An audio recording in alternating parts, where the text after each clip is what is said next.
Bom dia a todos, que a luz de um novo dia possa iluminar os nossos pensamentos, os nossos sentimentos, nos trazendo bom ânimo para essa semana que se inicia, esse período tão especial que estamos adentrando, que é a primavera, que logo se aproxima, deixando tudo mais florido para que possamos também nós florescermos os melhores pensamentos e sentimentos. Então, que nesse dia de hoje, Jesus possa nos auxiliar a florescer o ser espiritual que nós somos. Vamos elevar os nossos pensamentos a Jesus, agradecendo ao Mestre Divino pela oportunidade sublime desta reencarnação, pela oportunidade de progresso. Obrigada, Senhor, por nos aceitar na pátria do Evangelho. Obrigada, Senhor, por nos acolher em nosso país, com tantos estímulos espirituais à nossa renovação, como espíritos imortais, tão necessitados de renovação, de modificações em nossas estruturas energéticas. Agradecemos e pedimos que nos fortaleça a termos olhos de ver a vida em sua essência divina, os convites divinos que cada dia o Pai nos oferece. Ajuda-nos, Senhor, a termos bons olhos para vermos o bem em todos os lugares. Obrigada, Senhor Jesus, que esta prece possa envolver os nossos lares, familiares, possa envolver todos os corações amigos ligados neste Evangelho, que tem nos trazido tantas forças renovadas, fortalecimento e bom ânimo. Obrigada, Divino Mestre Jesus. Seja conosco. E nesse domingo tão especial, nós temos a alegria de receber o nosso amigo querido do coração, Moacir Camargo, que traz para nós, mais uma vez, reflexões tão lindas. Então, a lição de hoje está em Mateus, capítulo 6, versículos 22 a 23. A candeia do corpo são os olhos, de sorte que, se os teus olhos forem bons, todo o teu corpo terá luz. Se, porém, os teus olhos forem maus, o teu corpo será tenebroso. Se, portanto, a luz que há em ti são trevas, quão grandes serão tais trevas. Jesus. Nessa lição do Cristo, Ele nos traz a orientação de que se os nossos olhos conseguem enxergar o bem, o bom, a luz, todo o nosso ser vibrará a luz. Mas se nossos olhos estão treinados a ver o mal, a sombra, o defeito alheio, a dificuldade no outro, a dificuldade no planeta, nós só conseguimos enxergar trevas, o nosso ser estará em sombra, porque não conseguimos expandir a essência espiritual, não conseguimos expandir o ser espiritual que somos, pois, quando estamos focando no que é mal, nos perdemos da rota verdadeira, pois todos nós fomos destinados à luz. E existe luz em todos nós. Então fiquemos agora com as reflexões do nosso querido Moacir Camargo. Nós vamos falar um pouco desse tema, porque ele é importante, porque nós devemos, primeiramente, acima de tudo, respeitar imensamente, compreender imensamente o ser ou o espírito quando chega a esse ponto. Porque vamos acompanhar juntos essa reflexão. Nós sabemos que todos e a natureza, todos nós, temos o instinto de defesa. Não sei ainda, eu ignoro se a pedra tem instinto de defesa, o reino mineral. Mas o reino vegetal, se nós pegarmos determinadas qualidades de planta, de determinado tipo de planta, se você ameaça ela com alguma forma que ela se vê ameaçada, ela recua. Tem uma planta, inclusive, que você bate nela, ela se encolhe de imediato. aqui mesmo no Brasil. Então, espécies do reino vegetal, eles recuam perante o perigo. O reino animal, então, não tem palavras, né? Os animais, o animal menor que podemos conhecer, se você chega nele, coloca algo também do tamanho dele que o ameaça, ele esconde ou ele recolhe, quer dizer, fugindo ao instinto ou em ação, o instinto de conservação. Em nós, pronto, seres humanos, é o instinto de conservação ainda mais acentuado pela lucidez que temos, pela compreensão que temos.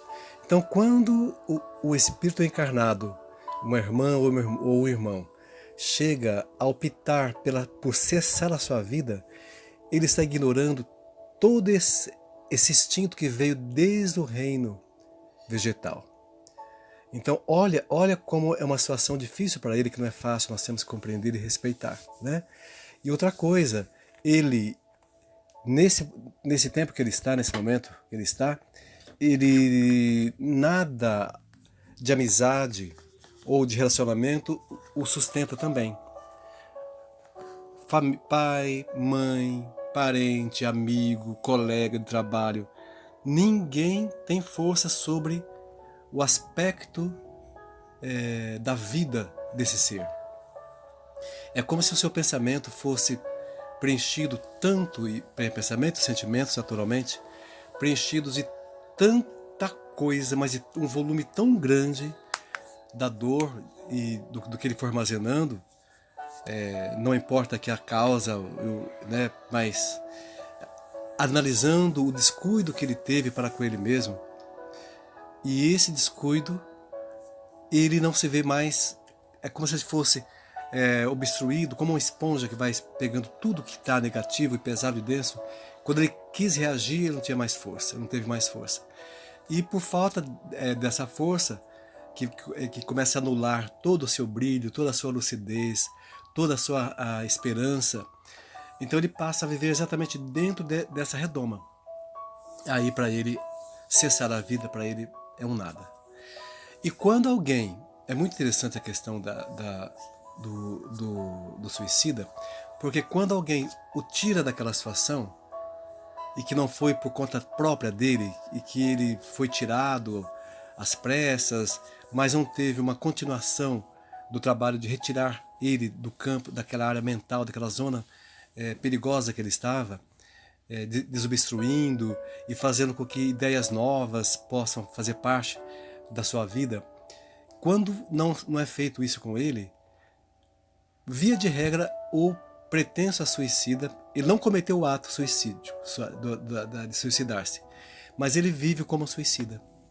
Ele vai ter longos anos na Terra como suicida, sempre vibrando mais baixo, sempre reclamando, preferindo as coisas mais difíceis. Então é um trabalho, aqui falando para nós espíritas, né?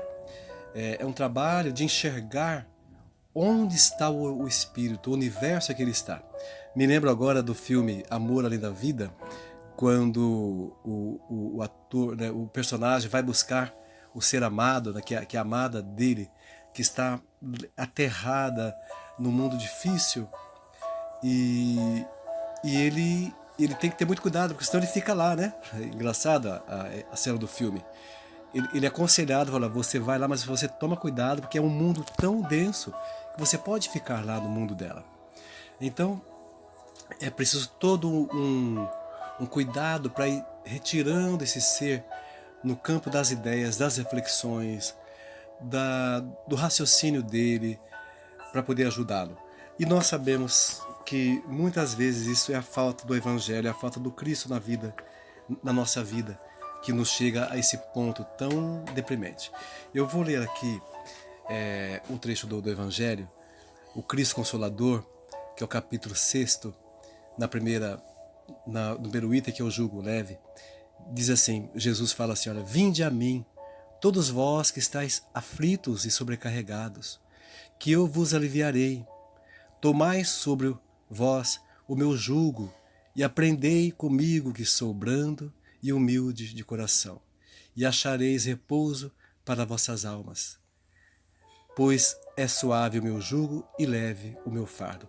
Então, muitas das vezes, quando nós nos deixamos a estar nesse estado, nesse ponto de cometer o suicídio, é porque nós não fomos para Jesus. Na verdade, nós não somos cristãos. Não é? Porque se formos cristãos, todo sentimento difícil, todo, será diluído por esse chamamento amoroso do Mestre. Que o Mestre nos ama, nos quer em volta dele, né? Ali como irmão mais novo, irmão amado. Então está faltando em nós exatamente Jesus. Não vamos dar rodeios, está faltando Jesus. Está faltando Cristo. E mesmo quando nós temos o Cristo também, que o Cristo é só de um processo histórico, ainda está faltando o Mestre em nós. Não estou aqui me colocando como aquele que já está em degrau, no mesmo degrau de um espírito que já conhece Jesus, já sente toda a beleza do Mestre, já sente toda a leveza, todo o amor do Cristo. Ainda não. Mas que eu consigo perceber que se eu tiver com Cristo, eu saio de qualquer estado difícil. Isso eu posso afirmar. Isso eu posso lhes afirmar pela minha história, né? Então, é um bem, é o Cristo mesmo, libertador, é transformador, porque aí, olha só, transforma a dor, né? Porque aí nós não vamos entrar nessas armadilhas dos sentimentos do homem velho. E nem vamos falar aqui ainda das questões espirituais que assediam, que ficam ali auxiliando ainda o espírito a ir para o campo lamentável do suicídio. Eu quero ler agora para vocês um trecho também do próprio Evangelho que vai dizer para nós aqui da importância do ponto de vista.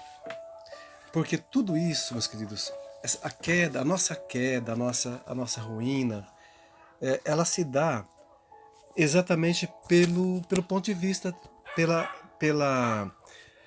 visão que nós temos do mundo, né? Da vida, pelo que temos de noção da vida que segue além. Então, olha só o que aprendemos aqui do Evangelho também, no segundo capítulo. Gente, perdoe, mas o cachorrinho do vizinho está latindo, viu? Difícil fazer ele parar. Vamos aqui então buscar esse amparo, como eu falei, naqueles murão de luz, né? Aquela força divina que nos põe adiante e nos põe fortes perante as nossas dificuldades. Que fazem parte, essas dificuldades fazem parte do nosso histórico de progresso. O problema é quando nós ainda avolumamos ela e não damos importância para ela, que é outro ponto, né? Uns não dão importância nenhuma, ela cresce. Outros potencializa, ela cresce. Então, e faz parte da nossa transcendência, a dor, a dificuldade. Mas olha só aqui, para nós irmos para o encerramento. O ponto de vista. A ideia clara e precisa que se faça da vida futura proporciona inabalável fé no porvir. Fé que acarreta enormes consequências sobre a moralização dos homens, porque muda completamente o ponto de vista sob o qual encaram eles a vida terrena. Então, olha só, em meio a esse ponto de vista mais avantajado, mais alastrado, muda completamente a nossa vida, né? Para quem se coloca pelo pensamento na vida espiritual, que é indefinida, a vida corpórea se torna simples passagem, breve estada num país ingrato. As vicissitudes e tribulações dessa vida não passam de incidentes que ele suporta com paciência, por sabê-las de curta duração, devendo a seguir-se-lhes um estado mais ditoso. Então, é toda uma forma de ver o mundo, uma forma de ver a vida mais bela. É igual Jesus quando passa pela estrada com os apóstolos, que vê aquele animal, né, em decomposição, o cachorro, diz que belos dentes tinha esse cachorro. Então, essa visão mais linda, mais bonita, mais fortalecida, meus queridos, eu posso assegurar, isso também eu posso assegurar a vocês, que se a nossa visão for desse teor, não há problema material que não seja superado por nós. Por quê? Porque os problemas materiais, eles não têm força suficiente perante a lei de progresso. Eles não têm nem a mínima chance de nos acompanhar perante a eternidade. Nenhum problema gerado por nós, pela nossa ignorância ainda das leis divinas, nenhum problema que nós causamos, nenhum mal que causamos perante as leis divinas, nos acompanha para a eternidade.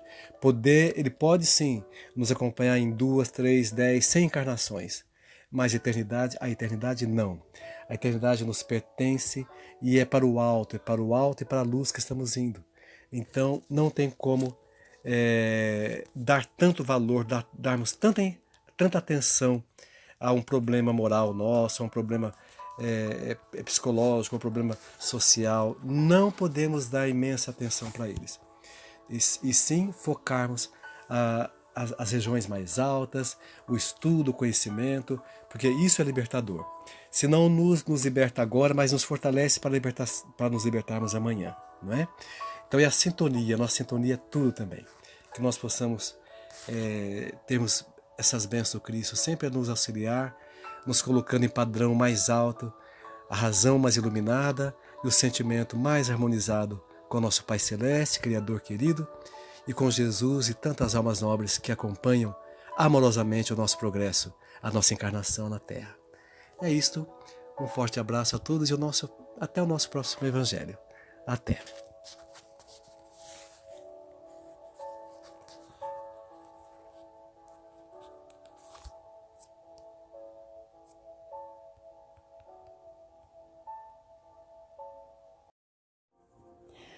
Vamos nesse momento elevar os nossos pensamentos, mentalizando Jesus, adentrando os nossos lares, iluminando todo o nosso lar,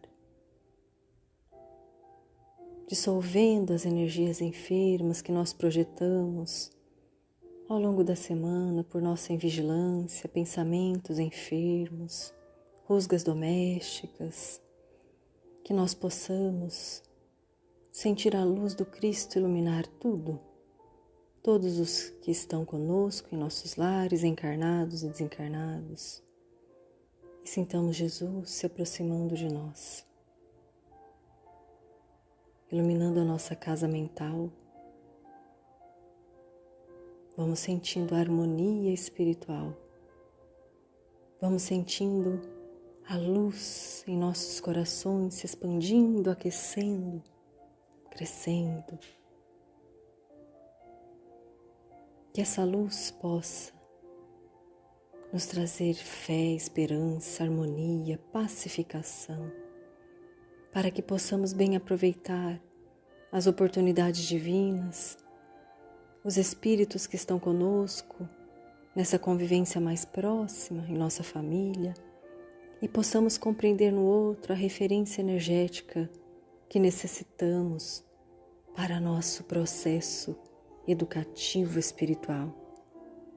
Que nós possamos nos sentir fortes, fortalecidos em nossa vontade, em nosso amor, em nossa fé, em nossa confiança, brilhando luz e paz. Que esta prece possa ser endereçada a todos os irmãos em necessidades espirituais, aqueles que caminham entre dores morais, dores físicas. Pedimos, Senhor, por todos os lares que sofrem o desajuste moral. Rogamos por nossas crianças possam ser iluminadas, protegidas. Rogamos pelos hospitais, aqueles que estão nos leitos, os enfermos em tratamento. Rogamos, Senhor Jesus, por todos aqueles que passam pelo tratamento espiritual nesse momento, que a vossa luz possa ampará-los e envolvê-los.